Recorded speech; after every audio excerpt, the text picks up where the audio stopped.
బాపట్ల జిల్లా అద్దంకిపట్నంలో పోలియో చుక్కల కేంద్రాలను అధికారులు ప్రారంభించారు. 5 సంవత్సరాల లోపు పిల్లలకు పోలియో చుక్కలు వేయించి వారి ఆరోగ్యాన్ని కాపాడుకోవాలని వైద్యులు, డాక్టర్లు గొట్టిపాటి జయసింహ, హేమాధురి అదేవిధంగా సూచించారు.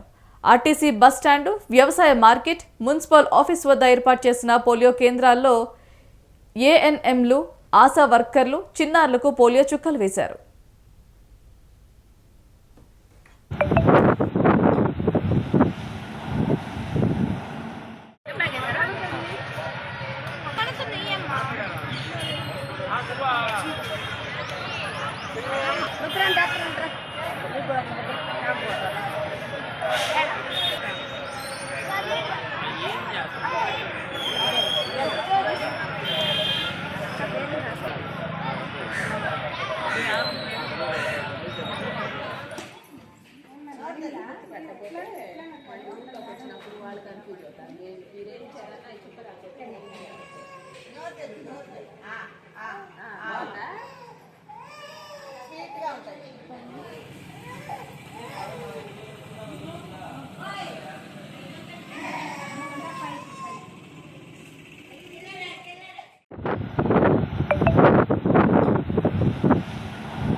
Beneran,